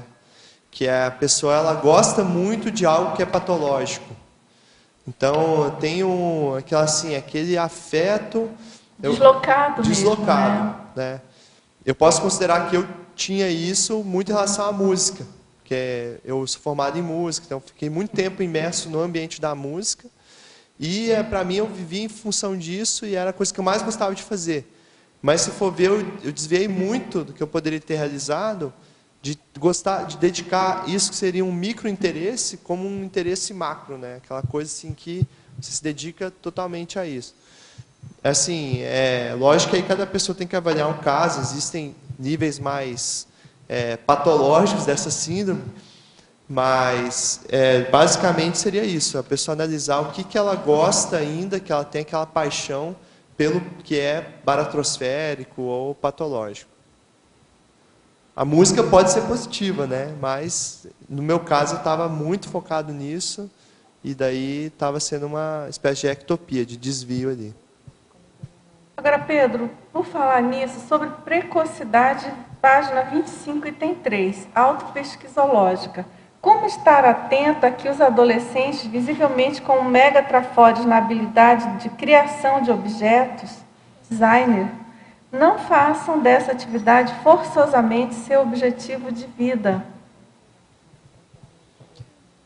Eu vejo que o investidor e o reciclante, ou mesmo a pessoa que está querendo investir nessa autopesquisa, ela tem que identificar quais são meus trafores, meus trafares, qual é o meu megatrafor e qual é o meu megatrafar.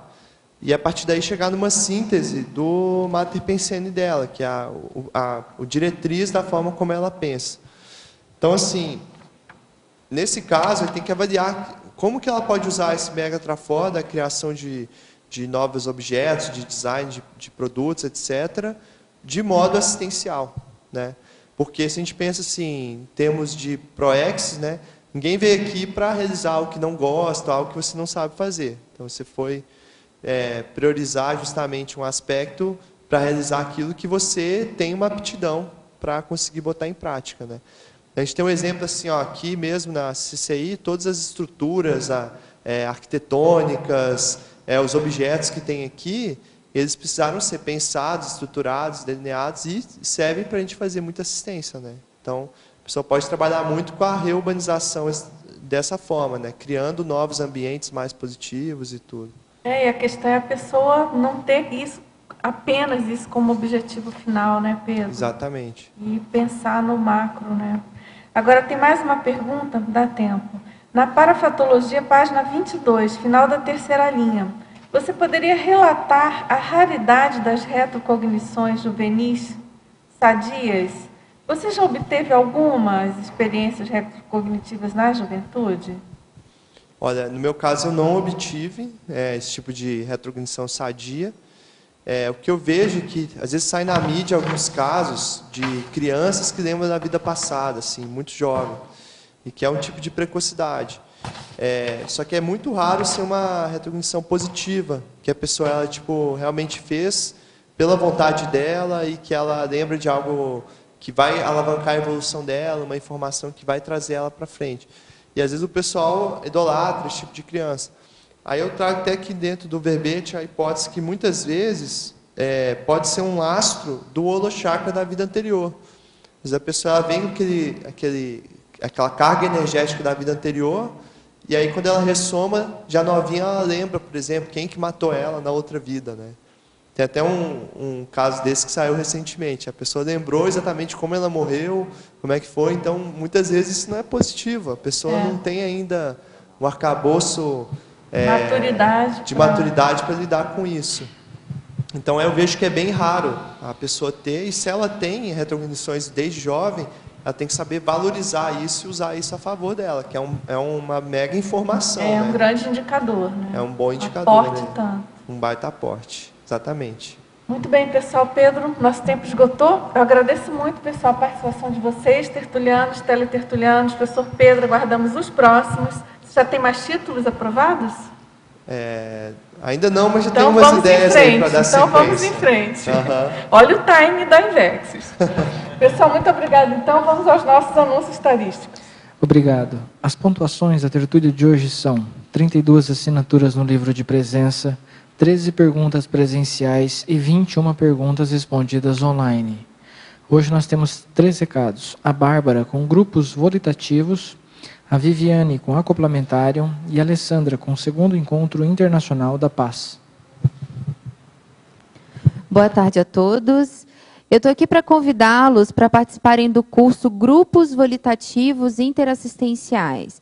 Esse é um curso que vai ocorrer em Curitiba, aqui no Paraná, de 3 dias. O curso é realmente 3 dias inteiros, sexta, sábado e domingo, no dia 1, 2 e 3 de maio, sendo que dia 1º de maio é feriado. O curso ele é todo prático, é um curso novo, ele vai estrear em Curitiba. São 5 dinâmicas parapsíquicas e 2 campos bioenergéticos. O objetivo desse curso é a projeção assistencial lúcida em grupo. A professora é a professora Ana Luísa Rezende, que é EPICOM e coordenadora geral do IPC, e ela ainda vai ter como apoio a presença de outros professores que vão estar dando esse auxílio durante as dinâmicas no curso, tá? Ele não tem pré-requisito, ou seja, é uma boa oportunidade de levar quem tem interesse em conhecer os assuntos da projeciologia e conscienciologia.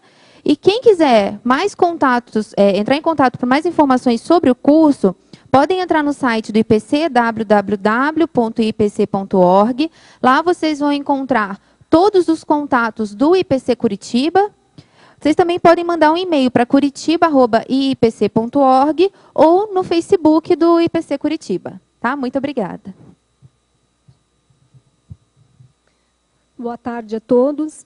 Convido em nome do CAEC a todas as pessoas para o curso Acoplamentarium, que vai acontecer agora dias 17, 18 e 19 de abril.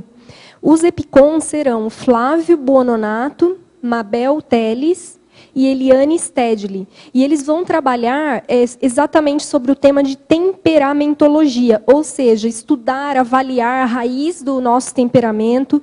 Eles vão aplicar, né, planilhas técnicas exatamente para você chegar nessa raiz, avaliar mais profundamente e, quem sabe, usar o seu temperamento em prol da desperticidade também.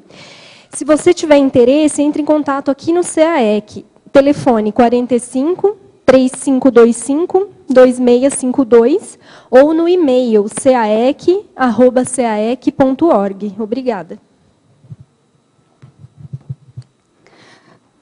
Boa tarde. Em nome do IPC, eu também gostaria de convidá-los para participar do 2º Encontro Internacional da Paz, que vai ser realizado do dia 18 de abril ao dia 21 de abril, é um feriado.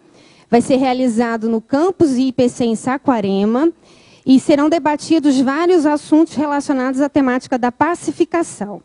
O principal objetivo, além da implementação do Holopensene da Paz, é a construção do primeiro laboratório grupal da paz. Então, a ideia desse laboratório é que todo experimentador, ao participar do experimento, tenha a vivência da pacificação íntima, da resolução dos seus conflitos. Então, quem tiver interesse pode entrar em contato com o IPC no Rio de Janeiro, 21 3153 7574. Então, repetindo, 3153-7574 ou no site do IPC. Obrigada. Pode deixar aí. Obrigado. Para amanhã, teremos o verbete estômago, especialidade somatologia, e a verbetógrafa Alessandra Micherla. Muito obrigado e boa tarde a todos.